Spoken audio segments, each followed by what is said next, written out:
So I couldn't be more delighted to be with Anthony Giglio today, who's sitting in the Big Apple. Anthony is one of the most renowned wine experts in the world. He currently is the wine director for the American Express Centurion Global Lounge Network. He has been I think, Anthony, 20 plus year contributing wine editor to Food and Wine magazine. He has taught many of us about how to think about wine, how to enjoy wine, how to pick wine. But he does it with an incredibly entertaining style that I think is going to be so interesting to everybody because at its essence, it is a client conversation. It is about talking to your clients and giving them the kind of information and perspective that will make something that to some people is an inaccessible art into something way more accessible. So, Anthony, I can't tell you how much I appreciate you spending some time with me to do this. Craig, I'm thrilled to see you, although I'm still waiting to see you in person. We I know. get to meet in person after many Zoom meetings. So the very first person who ever did this podcast is the CEO of Tyler Technologies, publicly traded company, and a wonderful man, Lynn Moore, who I've known for 30 plus years. And I had dinner with him last night, and he said to say hello. And he still remembers that was our very first one, I think, and he still remembers it. So he's also excited to meet you in person. I want to start with your why, and you did I think it was at the Moth in Milwaukee, maybe you did a beautifully powerful summary of kind of your exposure, how you got involved in food and wine. Can you tell folks that story? Sure, I'll give you the rated G version of that because it was a really a great story. I consider it one of the highlights of my career being asked.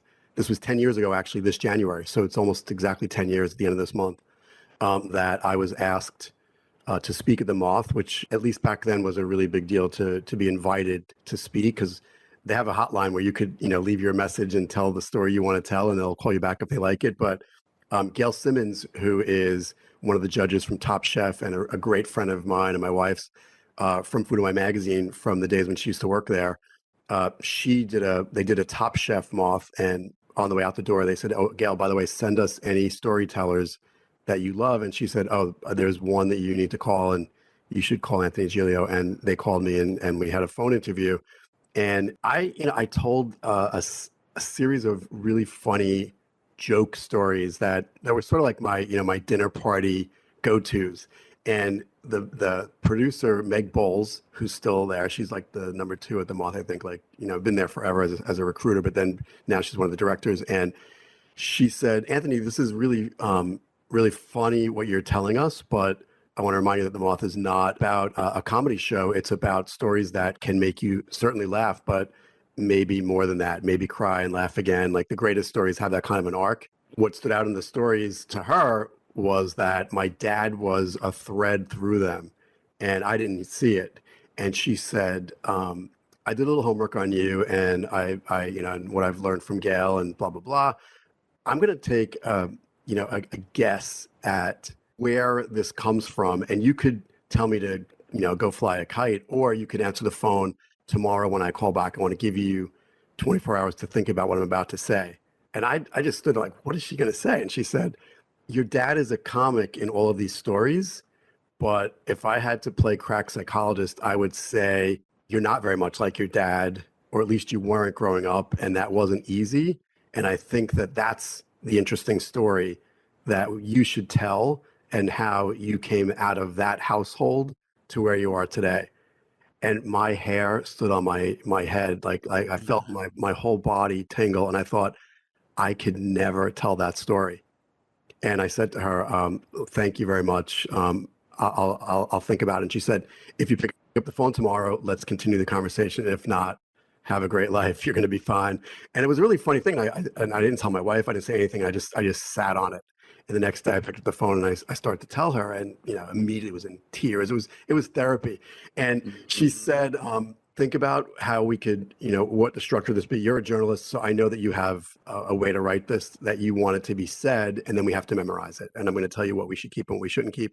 And I wrote this huge treatment, like a screenplay practically. And then We worked on it, Craig. It was crazy. She said to me, "I'm not sure when we're going to use it, but this was probably in November of 2011." And she said, "But let's get the story perfected, and then we'll talk about how we'll use it going forward, because we never know when we're gonna, what the plan is for the coming year." And so we got it down to the 12-minute format, although I could never help myself. It was probably more towards 14. And she said, let's start memorizing. And we went through and had to put the paper down. And we did it all by FaceTime on the phone. And she said, "Anthony, we just found out that we're going to use this the last week of January. So we're going to have a 2-week intensive practice. I need you for 2 hours a day for the next 2 weeks." And I thought, what? And we did it. And we worked on every nuance, every cadence, all of it. And the goal was to get me to be able to tell the story without crying, which was not easy. Yeah. And so like, I imagine that your listeners are thinking like, what the heck was this story? And you could just Google my name and the Moth, it'll come up. But and it's not for children because there's some profanity, but otherwise it's a great story. I wound up doing it in New York City first at City Winery. They chose City Winery all on theme of me and the wine and blah, blah, blah. And there were always 5 speakers. Richard Kind was the headliner. Back then, he was the star of a show called Spin City. Yeah. And so he was the headliner. But during the rehearsal the night before, we all meet at the Moth's offices on Broadway, and we all go through our run through. And the director, Catherine Burns and then Meg were sitting in director's chairs, like at the back of the room, listening to each of us go through our stories. And then at the end, they gave feedback. And when I got done with mine, they looked at each other and were like, "You should go home and just make sure you're well rested for tomorrow." They had no feedback. So I left. And the next morning they called and they said, "We have good news and bad news. And the good news is yours was the best story that we've heard in a long time. And we're going to make it the closer. The bad news is, as the closer, you must keep it together for the entire time. And that means no drinking. Like, don't drink to quell your nerves, no beer, no shots, nothing like that. Like to steady yourself. Just, we need you to hold on for the other 4 speakers and then come out there and kill it." And so that meant Richard Kahn got demoted, which he was very gracious about. But I told the story, and the conditions I set for myself, and you're going to think I'm crazy, but I said to my friends and family, no social media. And this is before Instagram. Facebook still existed, and my mother was all over it. And I said, I don't want my family to know about this. And 170 friends showed up. And I just said, let's, and I feel bad I didn't invite my sister, because one of my 2 sisters would have definitely come. But I just kept it completely sealed. And then there was public there, of course, too. But I told the story. They loved it, and they sent me on the road and said, "Would you do it again?" And that's when the one that's on the podcast is from Milwaukee with Molly Ringwald as the headliner. And that was another crazy thrill to work with her. And we became pen pally and Christmas card exchanging and stuff like that, although I haven't seen her in 10 years. But it's nice to know that I could reach out to Molly Ringwald, like my childhood crush. So, yeah. So Craig, all to say that the story is just about me trying to find my place in a very, very, very textbook screenplay. Like, everyone's at a central casting from a De Niro or Scorsese film with like Goodfellas and The Godfather and all that, where, there's definitely some bad behavior happening on the part of adults legally. And I'm the kid who is carrying the name. I'm Anthony the Third. So my grandfather, my father, I'm the third. And my grandfather is a man of great reputation and renown in New York and New Jersey for his running of the numbers racket in Hudson County. And my dad wanted to get in the business too and wasn't so good at it. And my grandfather tried to keep everybody out of it. But the threat is, we want the next generation to be better and better and better. That's what my grandfather wanted. And I would say he probably didn't do so well at it. And then my parents said they wanted it. And then once they saw what it looked like, they didn't like it. I was smarty pants. They called me the professor. As I got older, they called me fancy pants. And by the way, they weren't kind about it. It was a pretty rough childhood. Even my mother, who was my greatest defender, didn't know what to do with me. They all were sort of at a loss of what to do with this kid who can't throw a ball, doesn't speak tough, prides himself on vocabulary and words, and wants to be a journalist. Even when I said I wanted to be a journalist, my dad said, "So you want to type all day?" Like, it was like that, like everything, every corner, every turn was blocked with, some sort of testosterone bravado that really was crushing. And I will say that I continue to have so many angels in my corner who have steered me when I needed it. That I could thank, if I ever wrote a book, I could thank a lot of people for helping me get through all that. And what I had to figure out, and this was before therapy, was how to be able to either forgive my father or walk away. Like, I had to forgive them all for being, but ultimately what it comes down to, Craig, is your parents do the best they can with what they have. And you have to, if you can come to terms with that and be compassionate and kind about it, of course you can move on, you can move forward. And that's what I had to do. I had to like throw down with him and say, this is how I feel, and this is what it's looked like from my side. And he basically admitted what he didn't even know how to put words to, which was, I only did what I knew how to do.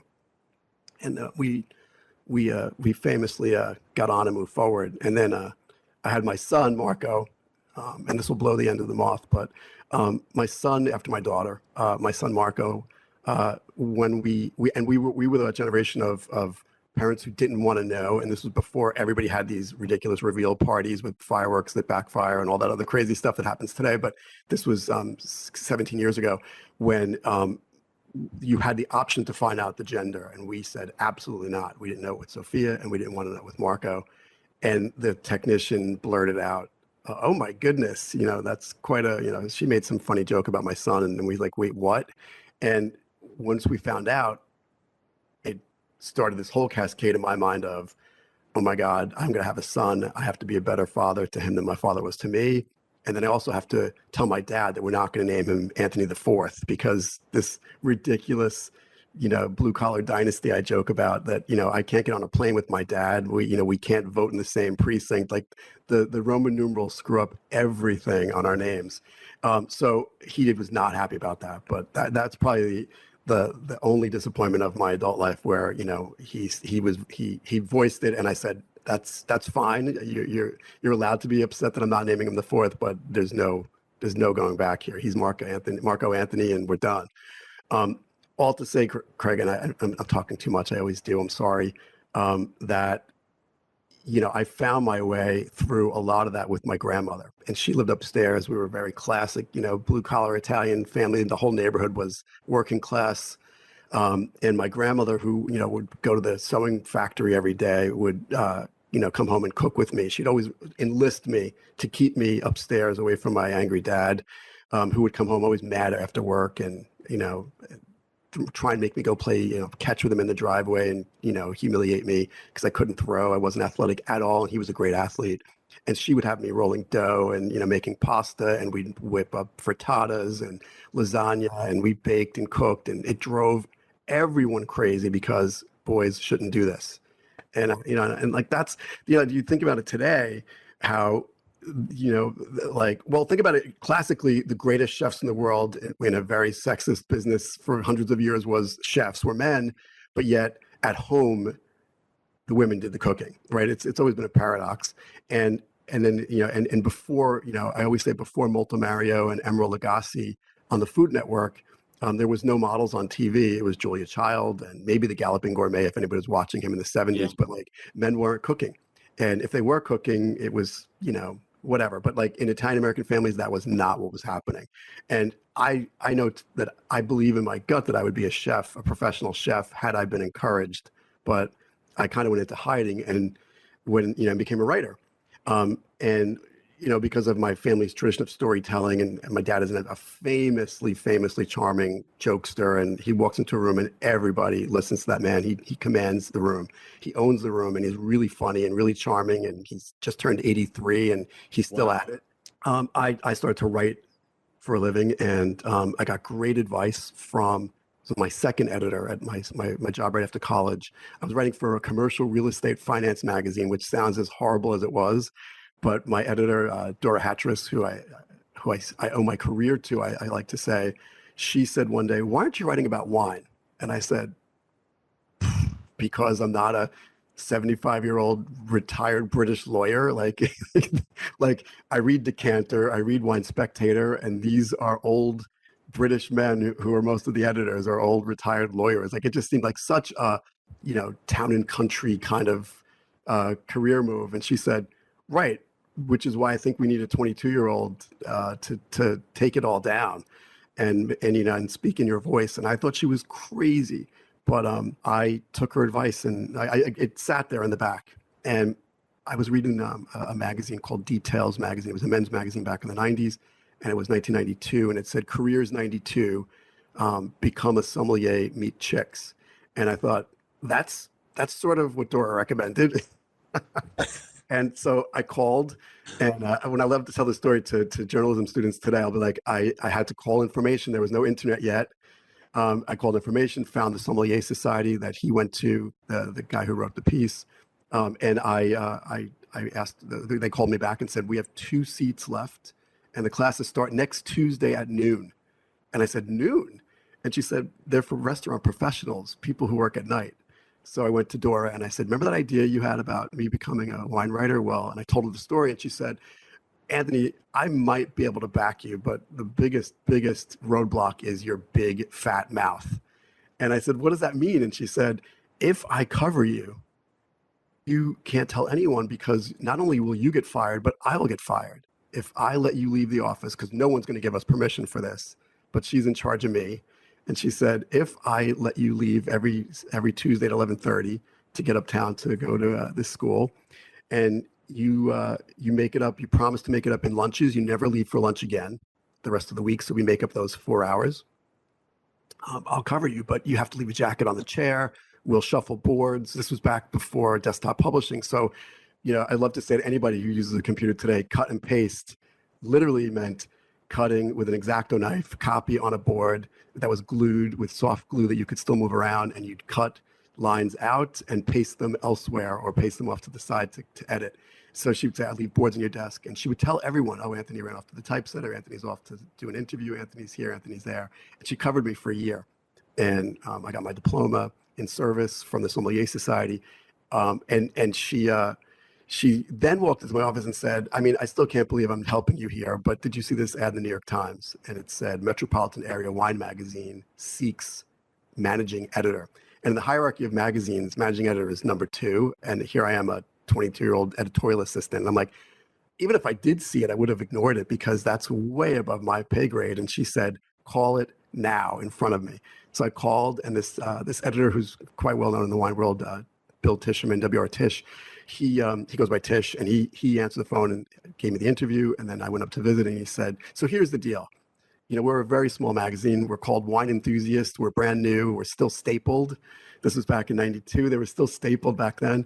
And he said, you'll manage no one, but it's going to be a title that will open doors for you. But right now, I just need to, he was beefing up his staff with great titles, even though, they didn't have the money to pay a real managing editor. So they paid me very little. And I did it for 2 years, and it opened doors and changed my whole life. So It's there's so much to unpack there, and what I loved about the story with your dad is your vulnerability. I mean, it's like the way I heard your story is you found a safe space. You weren't going to be like your dad. Your dad, as you said, was bigger than life, and he had his own territory he was covering. But you were a super smart kid who was finding a safe space with his grandmother in a room, learning what tasted good, but not putting on airs, which is, one of the many things I love about you is you're in this world that can be a little pretentious at times, right? And you are the opposite of that. And I think, you do owe it to your mentor. When I heard the story, I thought about a book I picked up. Have you seen Blinded by the Light? no. You've got to see it. It was a Sundance movie like 4 or 5 years ago by the woman who did Bend It Like Beckham, but it's a wonderful movie set to Bruce Springsteen music. And when I I listened to the Bruce Springsteen book, the autobiography, and he reads it, as you probably know. I mean, it's a lot of those themes, right? It's the dad who he loves. I mean, it's not like he hates his dad or anything, but he hated his dad at times, and he had to kind of find his own path, and it was that courage and the ability to be vulnerable and the ability to chart that course. And then, of course, the fathers in these stories also play a role that they're evolving, right? And you're teaching them and helping them be better parents. And we all, as a parent of three, we all get it right some of the time, and we all screw it up a lot of the time. So Yep. it's a beautiful story. So tell me a little bit about how you found your voice. So you've got this beginning of your career. You're in your early 20s. You really don't know what you're doing. You know what you love, but you don't know what you're doing. How do you find your branded voice that those of many people who follow you today would say is Anthony's voice? That's a great question. I do remember struggling early on to sound exactly like those old retired lawyers, British lawyers, like the editor of Decanter. Michael Broadbent was one of the, one of my favorite writers, and I wanted to sound sophisticated like that. So you talk about not putting on airs, which, by the way, Craig, putting on airs is such a great old phrase. My grandmother always would say that about people, like whether they did or didn't. Like, oh, they're putting on airs. Like, it's a great old phrase that we don't hear much anymore. So I love that you brought it up. It brought me right back to my grandmother. But I was putting on airs. I was definitely trying to sound like the wine writer, and I struggled with it. And my editor Tish would be like, "This is very good, Anthony." I know he was being polite, but he'd be like, and he would edit it and edit. But when I read my early stuff, it sounds well researched. It doesn't sound like me. It just sounds like a plain vanilla, perfectly good, information giving piece. And that was it. I have to say, one of my best friends who worked at me at that dreary magazine, her name is Christina Gerdovich, and she and we were like Jerry and Elaine watching Seinfeld together too, by the way, but like we were them. And we would just laugh our way through the comedy of this office we worked in, which we didn't love. And then we went in separate directions. Somehow we found each other again. We always stay in touch, but we found each other career-wise when she became and I don't know the title, but she was the events person at Food and Wine magazine, handling the Food and Wine Classic in Aspen, which was and remains, in my humble opinion, one of the greatest single food and wine festivals on the planet. Although today there's a food and wine, well, pre-pandemic, there's a food and wine festival every weekend, everywhere on the country, but there wasn't always. And when they've been doing this since the 80s, and this was now the mid 90s, and Chris would say, like, I need to get you in front of my editor. I need to get in front of my publisher. I need you to meet these people because you could be the next generation. I think that this is what we need. And, and always encouraging me to use my voice, which I always worried, Craig, don't forget, I'm from a blue collar family, and I have a good vocabulary, and I've worked hard at. I exercised my Hudson County accent, which they taught us. And by the way, when I went to college, when I was at Fordham University, one of the professors, Brian Rose, who taught broadcast, we had to take every facet of journalism to learn all the different genres. And he called like me, and I remember this kid Joey from Brentonhurst and my friend Rosella from East Brooklyn, like all the kids with the accents, got a special, one-on-one to say, all right, we need to do some elocution classes here because you'll never be able to speak on radio with that mother, father, coffee accent that I grew up with.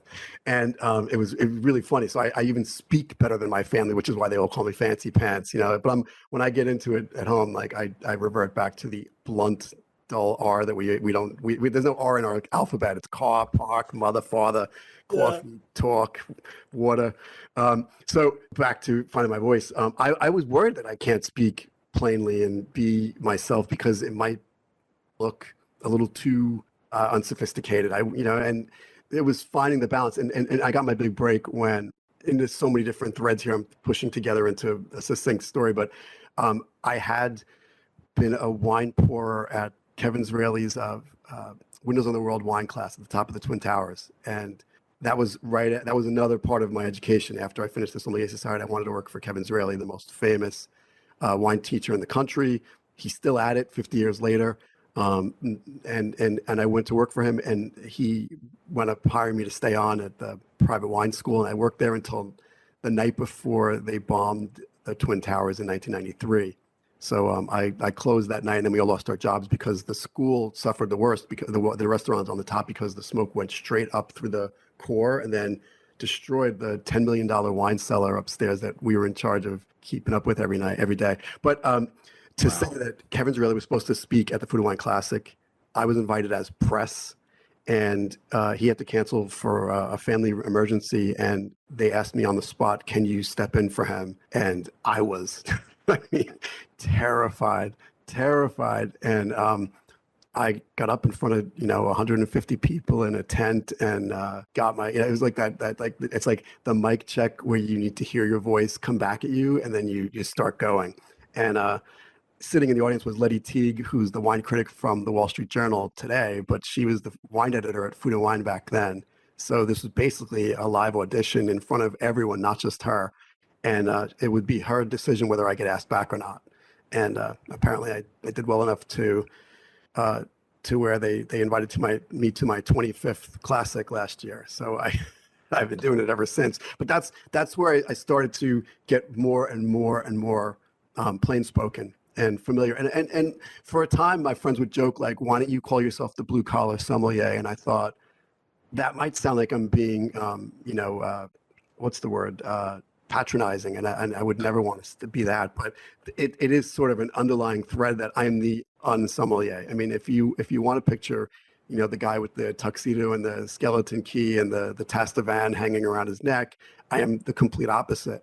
And I think that's probably been, Craig, we use that term special sauce, like what's your secret sauce? What's your special sauce? It's definitely that I figured out a way a long time ago, and I think I caught the wave when America was really, really falling in love with wine in the 90s into the 2000s, that I could speak in a way that makes people feel comfortable, because it's an overwhelming category. Do you like to drink wine? Yes.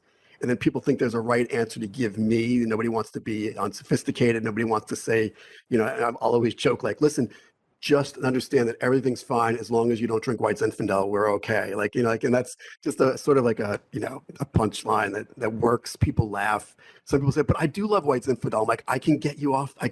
There's help for you. I can get you off that. There's a methadone program that works for that. That's right. It's called Real Rosé. But that's I think what works. I would dare say that, when I get in front of a group of lawyers with your people, I think that's probably why you've invited me back so many times to speak to your clients and your friends and your colleagues, because I have figured out a way to make everybody, no matter how into wine or how terrified you are of wine, feel like we're all in the same tent. Because the truth is, we shouldn't get carried away about this. We should feel comfortable about it. And I always joke and say, like, at the end of the day, it's fermented grape juice. Let's not get carried away. Right. And then I have a zillion tips and little nuggets that I give out during these conversations that people walk away with, and that's why they keep coming back. People's like, I want more, I want more, I want more, and I've just figured out a way to do it without making it complicated. Well, I won't accept the confining description of why we love you, because there are just so many reasons why people have really enjoyed getting to know you and really learn from you. But in particular, your connection with people, it's really something. It's one of the reasons why I wanted to do this podcast, because you have a way of trying to understand somebody, even if you only get a second or two to learn a piece of them, and then weave that into how you, because, look, how many have we done together where I've been on 6 or 7 of them, and it's a little different every time. It's not canned. And, there are going to be a lot of people who listen to these podcasts who are, I can't bring in business. I don't know how to talk to clients. I don't know how to, find that voice. What are some things you remember? You talked about your evolution at the Food and Wine Festival. What are some of those other evolutions that you've had where you learned to connect with people? Or was that the thing that you really had because you did grow up in a blue collar family, Italian Catholic, and everybody's just kind of barking at each other around a table? I'm Jewish, so I know the feeling on that. So tell us a little bit about that. Teach us a bit about how you're such a fabulous connector. I Be modest if you can. I'm going to go back to my dad and say that I definitely modeled him, and I have to laugh, Craig, that I'm finally seeing a glimmer of this in my son, who's now, he's going to be 17 this spring. He's really funny, and I know that he's definitely he's listened, he's watched. It's happened. My daughter too. Sophia's more like my wife. There's a mix of both, but Marco's definitely more gregarious, and he's learning to do what I learned to do by watching my dad, and my dad just is this person who would, he'd meet some of my friends, and and of course, he would think that we're all very fancy, we're all from New York, and we're all blah blah blah blah blah, and the stories he tells himself about what that means. And he would say it would always be at the end, like, who was down to earth and who wasn't, right? And I would see that would drive him crazy, and I would think, how do we get past that? Like, how would I not repeat that feeling, like not worrying about whether that person is judging me or not, or assuming that they're putting on airs, or assuming that they're judging me because we don't speak the same way and this and that. Like, there's definitely an education line that I leaped over, that I thank my parents for sending me to college and all that. I say to my dad sometimes, it's a fine line intellectually, where I've then took it to the next level to say, all right, how do I feel comfortable in a room of people where I have nothing in common with them, whether it's a group of athletes, whether it's a group of lawyers, whether it's a group of scientists, like, where do we find common ground? And while wine is certainly my thing, I was a restaurant critic for 15 years, so food is my thing too, although I had to make a decision years ago whether I wanted to be a food writer or a wine writer, and I chose wine thinking it would be more, I would have more of my own specialty versus zillions of food writers out there. But I think we all eat. So let's talk about food. Let's talk about, like, everybody eats every day. Now, whether we're passionate about it or not is different. I just read a piece about Amanda Hesser. She's a friend of mine, but she's the founder of Food 52, which is a huge. They just got an $83 million infusion at the end of last year. The site called Food 52 is exploding, and she said something about Americans weren't always talking about food the way we might be thinking of it. We always left it in the hands of chefs to teach us and to motivate us. But truly, there were so many home cooks who could. She created this community around the idea that everybody is cooking, whether they're good at it or bad at it, whether they have to do it or want to do it. There's community there, and we need to talk to them, not have the chefs talk down to all of us. And that's what it was. It became everyone was allowed to contribute recipes, and they would then call the best, call out the better ones, or fix the not so great ones. But they would say, "Hey, Craig Budner sent us a recipe, and we think it's worth talking about, and we want to we want to riff on it a little bit to or give some tips on how to make it even better." Or make it easier, or make it quicker, or make it Monday night versus Saturday night, that kind of thing. So I'm going in circles here, but I would say that I definitely picked up on that gift my dad has to break the ice with people. But then, I took it into a very specific area of conversation, which is, let's talk about food. I can't talk about football with you. I can't talk about law with you, or name the category. But I could talk about food, and then we'll get there. Even if you're just a cheeseburger and fries guy, or a steak and potatoes guy, or whatever, we could talk about that. And of course I'll make fun of you if you're a well done guy, but like, that's all part of the thing. And I definitely had a lot of feedback that I'm open to. I may be reactionary and I may be reactive, but I've always been open to feedback. I beg for it. And I always did. I want to know if I'm doing right or wrong, if how that sounded, how that didn't sound, did that make sense, did it not make sense? And I may certainly be oversensitive to criticism, but I think I learn from it and I grow with it. And that's what every single time I do these seminars. And Craig, how many I've done for K&L Gates? Well over a dozen in the last year. I still learn from every single one of them. I take away, and I ask your team, I ask every client I work with, I'd love feedback, positive or negative. Please don't hold back.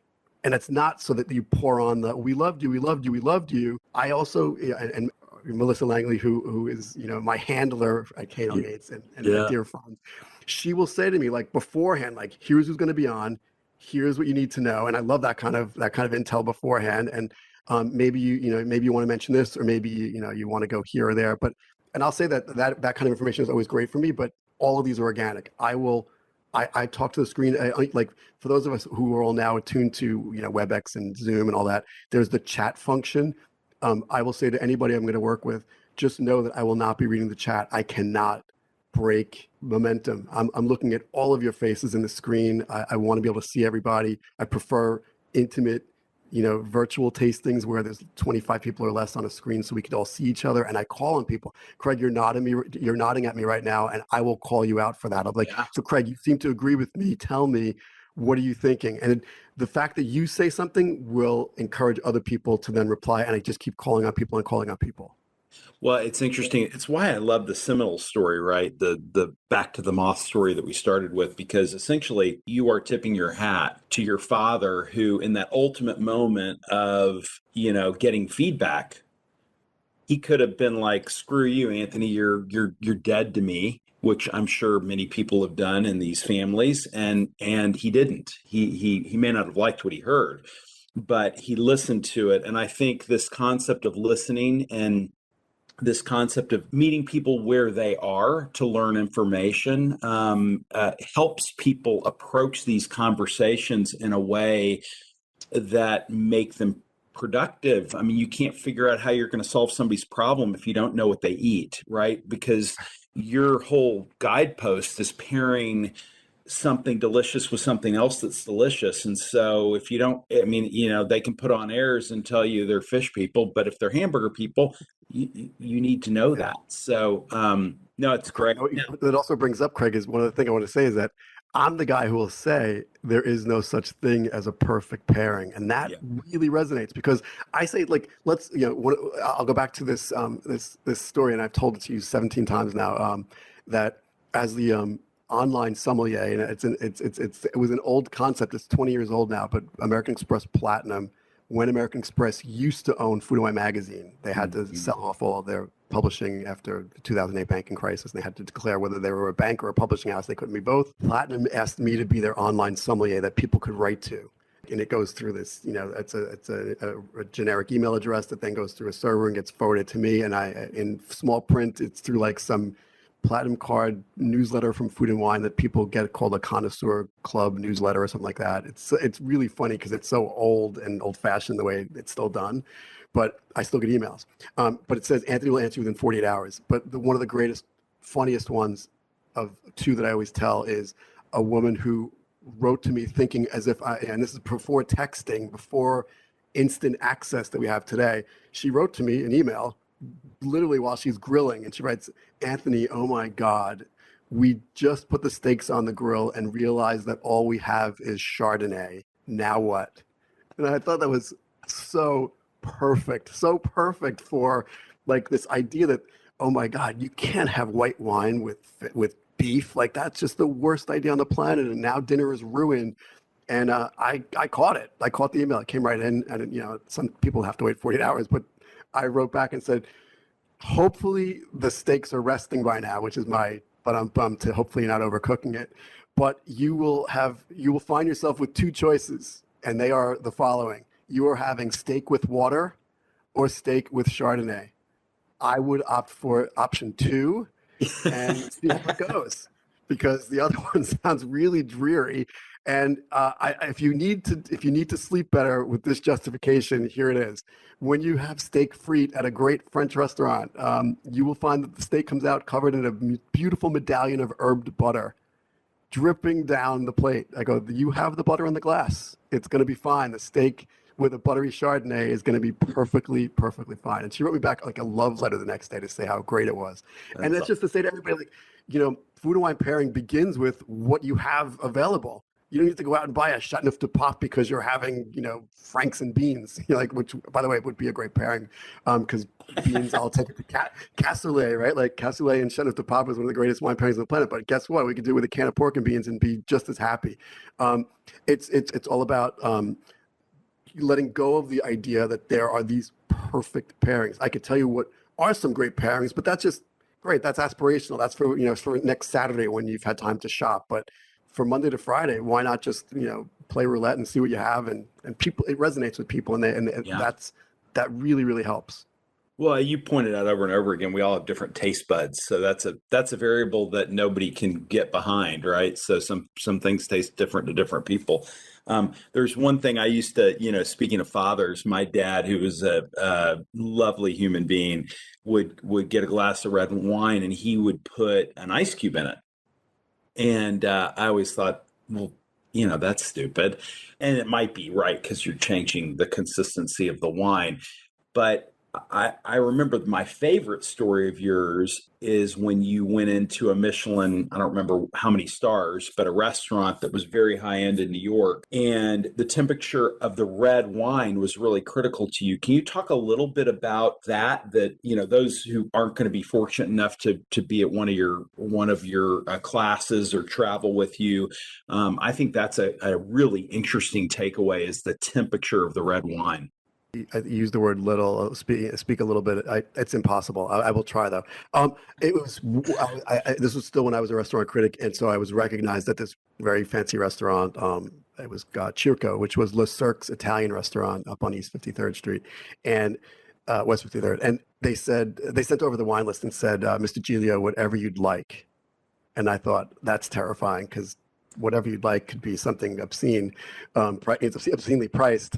But I chose $100, which was the best I could do, Brunello di Montalcino. And when the waiter brought it over, I just felt the bottle and knew it was warm. It was room temperature, ambient temperature.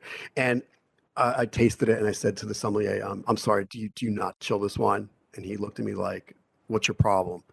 And it set in motion this story that I then wrote for Esquire. I went home, I was so mad. By the way, my answer to him was, there's nothing wrong with the wine except the temperature, which means the wine is perfectly sound. There's nothing wrong with it critically, but it's warm.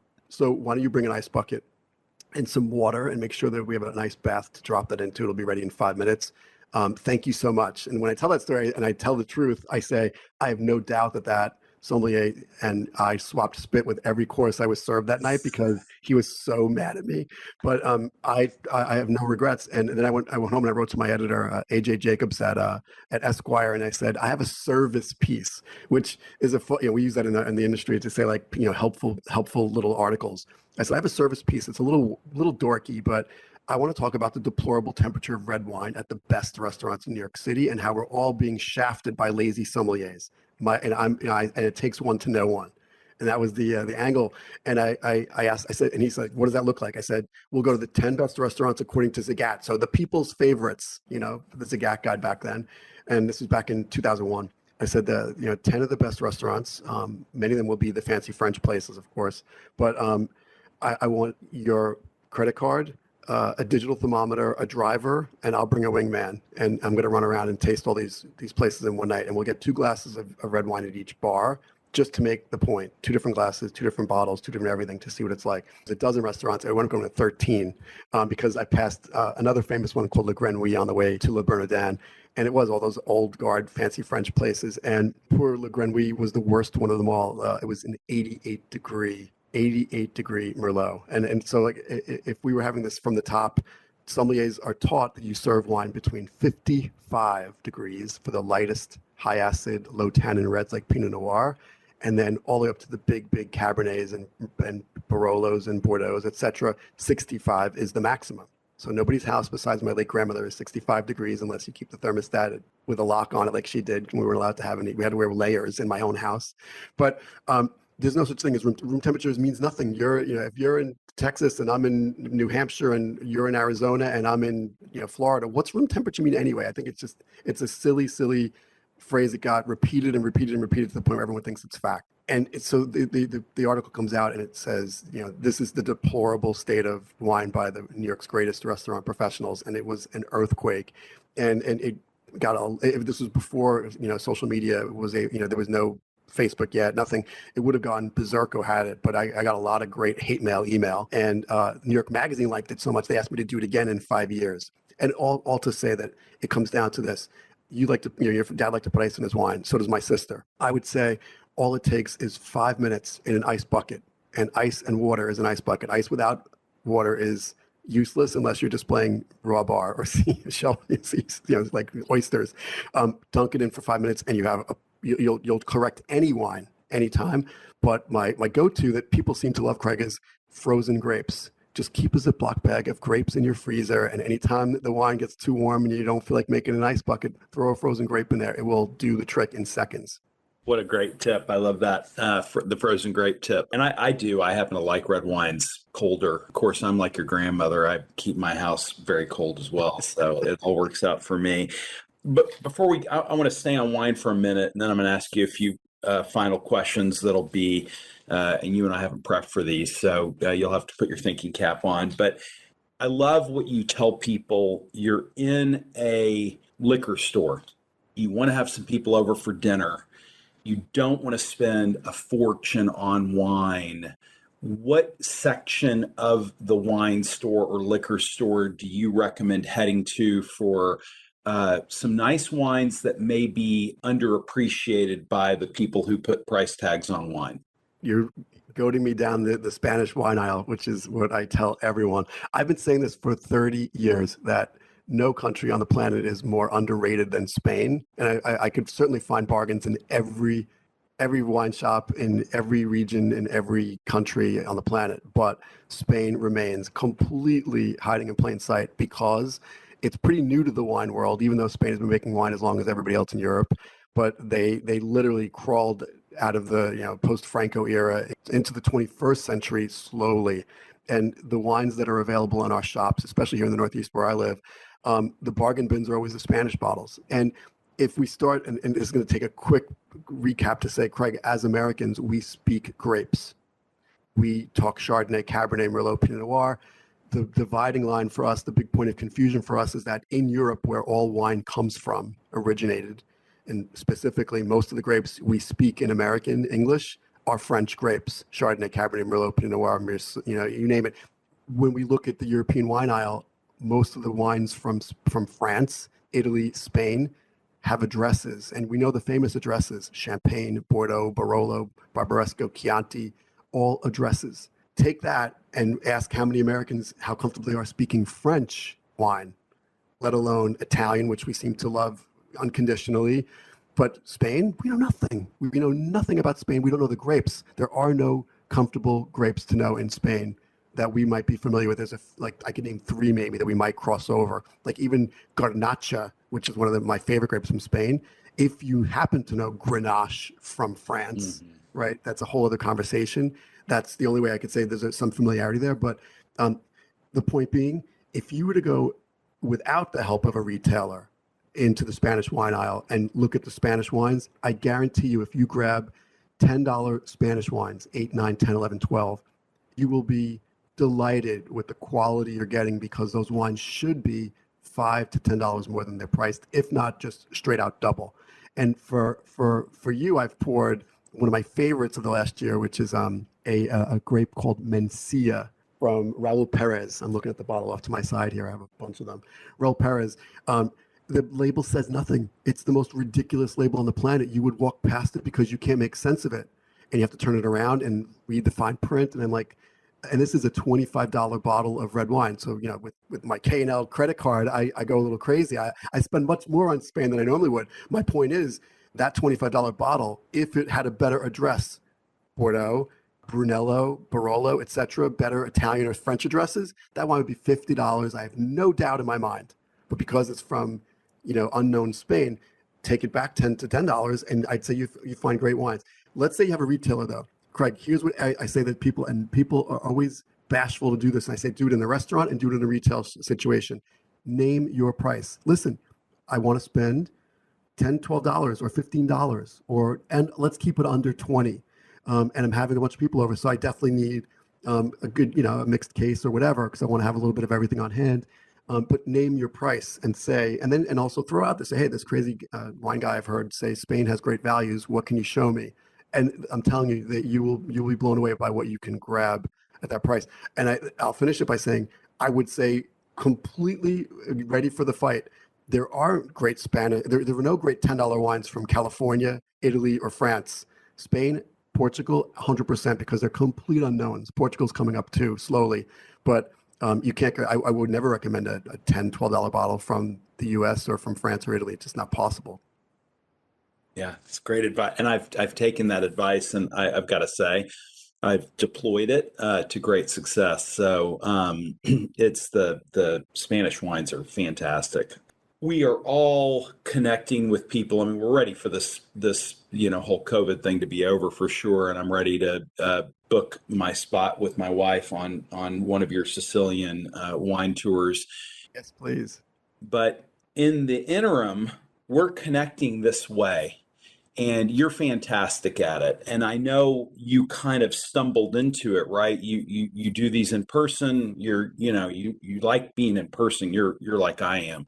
But if you were to give folks listening some tips on things you learned along the way to be more effective connecting with people by video, what would be a couple of points that you would say, boy, I learned this, I learned that. You mentioned the chat function. I think that's an interesting one to get feedback. You aren't looking at it because you don't want to take away the focus. What are some ideas that you have? So you're right. I'd never even heard of Zoom or WebEx or any of these things before the pandemic, and I thank my wife for steering me there when I was in despair when 14 events were canceled in March and April of 2020. All my live events, my biggest events for the year, were canceled, and I thought, what am I going to do? And I figured out a way to make a standard method of wine delivery to get to every state, including Utah, where I had to find you, which is one of the most difficult states on the planet to ship to, and make it make a formula that worked by connecting with people. And people worried. I mean, a lot of people doubted that it was going to be good, and that that this was something that would be viable. And then look at you guys coming back so many times, and I've had so many repeat clients that's worked really well with. I think intimacy is important, that we keep it to not these circuses of 60 or 80 people. And I've had companies who brought me on for those giant conferences, and I think that's sort of fine. But when you allow people to turn their screens off or scroll through screens while people are looking at decorating ideas and other, house watching other people's boxes, it's sort of, for me, it's all about that kind of classroom setting, or that one long table that I long for, where we could all have one, a wine dinner at one long table, like those great pictures you see of outdoor dinners with 100 people, or even in New York City where I could get like 25 people at my favorite restaurant, the Little Owl Townhouse, where we're going to do a dinner, Craig. We're going to do a dinner there, and it's going to be amazing. But where we could all see each other and we're all connected and there's no distraction. That to me is really important. So I would always discourage people, because I don't get paid by the head anyway. It's like, if here's a flat fee, this is what you pay me, and this is what the wine costs, and let's move. And it's just a matter of how many people you want to invite. But I would recommend keeping it under the amount of people who could fit on one screen, and that's increased as the pandemic has gone on. Zoom has upped the ante, but it used to be 25 people on one box, and I would say, okay, I take one, so you can invite 24 people. And if we can keep it to that, we could all stay together, and I will engage them all. And it wasn't until probably this fall that I saw more and more people turning off their screens because they're tired of it. They're just showing up, and that bums me out. And I'll even egg them on. I'm like, I know you have your screen off. Come on, you have the blur option now to black out your messy house, or or at least can you at least speak to me so that I know you're there, and I'd love your questions. Like I discourage the chat function too, because I want people to talk to me. Yeah. I want people to talk to each other. And Craig, let's make it clear that most people on these Zooms don't know each other. So it's like, I certainly do tastings with teams of companies that know each other, but I'm usually with people who don't know each other. No one wants to let their hair down. No one wants to let their guard down, or say something that's vulnerable, or proves their ignorance. People are really worried about that.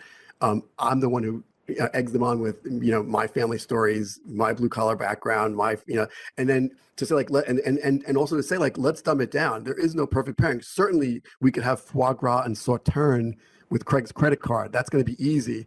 But for tonight, when we're having a burger or a sausage and pepper sandwich, like, what do we do with that? Well, let's see what we have, and take it from there. And people, I'm not the first to use this phrase, but I would literally watch people leaning in closer to the screen when I would engage. And I figured that that's a way to do it, by kind of democratizing the whole thing and saying, like, let's be really honest. We're all good friends now. We've had a few sips of wine.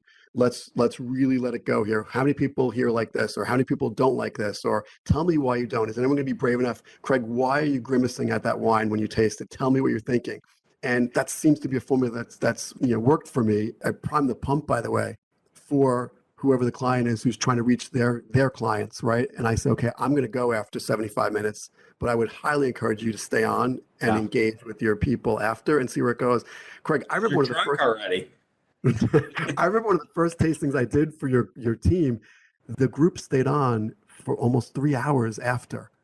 Yeah. They're like some people stayed on because there was a bonfire. People were sitting in their yard. Like this is deep pandemic when nobody was really going out yet. So this was such a balm to be able to connect with people and talk. And I was getting emails and texts the next day saying like, "Oh my God, we had clients on until 11 p.m. It was amazing. Like they just had such a good time," and that just makes my day. But I don't know if I answered your question. You answered it perfectly. I have a thought I'll share at the end. So, one last takeaway question because I'm mindful of the time. You're a reader, you're a learner. One book completely outside of the wine world or the food world that sticks with you, and one book that people might find interesting if they wanted to read a book about the food and wine world. Oh gosh. So this is actually a really funny conversation with my kids who say, "Dad doesn't read books." They're right.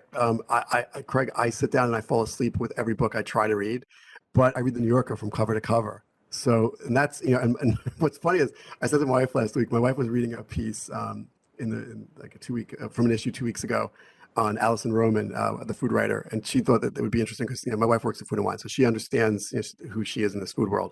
And she started to read, it and she was like, "Oh my God, this is taking me forever." And it's a 9-page classic New Yorker 5,000 word piece.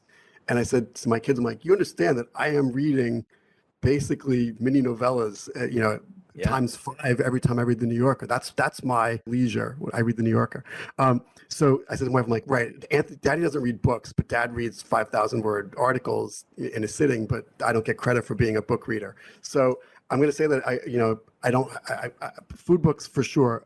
I would say that one of my favorites was Blood, Bones, and Butter by Gabrielle Hamilton, which I love it because it's sort of like, and I'm not making any comparisons between me and her, and I know Gabrielle quite well, but there's sort of that scrappy outsider coming into her own, from a family. Although her mother was an amazing cook, she came from this family and like had to break out and find herself. Like I kind of related to that because it reminded me of some of it reminded me of kind of my own story, but I love the way she writes. She was writing until like, her last column was, I think, a week ago in the New York Times Magazine. She would write every other week or something like that. She would put great stories and recipes together, and she resonates with me. Of course, everyone loves Anthony Bourdain's book, Kitchen Confidential, which I read, and I remember that it ruined one of my favorite restaurants in New York City when Leal opened in the '90s on Park Avenue. I used to go in with my buddies, and this was me. By the way, me doing things that my friends were not doing at my age. My buddies who would all, rather go play pool or whatever, and I'd get one of them. I'd peel off like my buddy Scott and say like, "Hey, there's this really cool like restaurant where they have great wine," and like, I would lure with steak and potatoes, because it was steak frites, and then we'd go and start drinking fantastic bottles of Cote de Rhone and Gigondas and Baccarat, all my favorite Rhone wines. And my buddy would be like, "This is like mind blowing." Like it opened windows, but Anthony Bourdain's in the kitchen. Nobody knew who he was. And then he wrote the book and the place went berserko and it was hard to get in again. But I had gone for years when it was just this really cool Frenchy bistro that, was beloved in the neighborhood, but wasn't nationally known. So I haven't given you anything new. What's great is the New York Times cookbook just came out. I got that for one of my. So I got 3 books for Christmas. I got Dan Richer's the Razza cookbook, Razza Pizza. So Craig, I keep threatening when you come, we're going to detour to Jersey. We have to come to Jersey. And for Okay. anyone who doesn't come here that often and knows that it's literally a 10-minute subway ride from downtown Manhattan or 15 minutes from Midtown. You get off at Grove Street, and Razza is one of the greatest pizza places in the country. And it's no secret anymore. If you just Google Razza Razza, you'll find 7,000 articles. But my buddy Dan Richer is just an amazing pizza maker, and beyond. He makes beautiful butter. He actually ferments butter into practically blue cheeses and makes amazing bread. The Times wrote about him probably 8 years ago for having the audacity to charge for bread and butter. And it was because his bread and his butter, all homemade, was so good. They were charging $12 for bread and butter. And then the Times reviewed the pizza and said, Pete Wells wrote, is the best pizza in New York City, ... in New Jersey, which, as a Jersey boy, it was the greatest slap in the face to New York, because we're always the punching bag for New York over here in Jersey. And it put the place on the map. And so Katie Parla, a great food writer friend of mine who lives in Rome, Italy, she comes back and forth, but she wrote the book for Dan, and it's just crazy good. So the Razza Pizza cookbook and the New York Times cookbook, that's really good. Amanda Hesser reprised her role when she used to be a critic at the Times. She came back and redid the book again. It's so good. I think I've said way too much already. No, that's great. I think that gives people some good food for thought. It gives me some for sure. Last night, so I know you're not a sports fan, but I think this will resonate with you. And this is what I've been thinking over and over again in all of our encounters, when people really understand who you are and what you've accomplished and what you've done to help people understand wine and food and life, really, in this great cocktail. Last night was Dirk Nowitzki's retirement ceremony in Dallas. So Dirk Nowitzki, for those who don't know, the only player in NBA history to play for the same team for 21 years and never did the super team thing.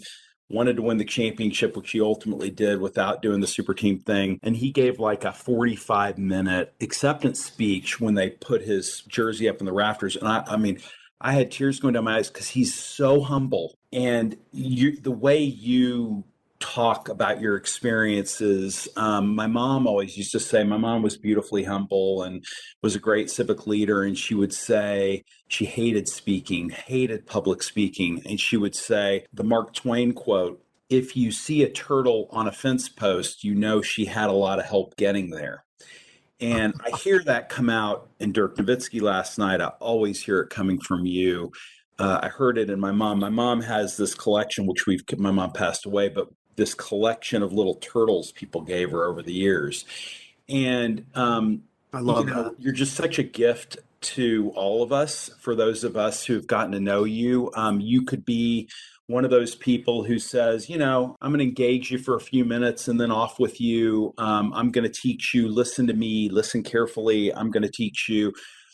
You never do that. And that's why I wanted you to be on Client Conversations, because you are a client of the firm, but more importantly, you are a person who gets that you meet everybody where everybody is. And thank you for sharing your beautifully vulnerable story. Thank you for sharing your wisdom. And thank you for sharing it in a way that we all can understand it and appreciate it. And for those who get the opportunity to be with Anthony to learn a little bit about wine and food and life, you will not be disappointed. And you will write that book one day. I'm going to make you write that book one day.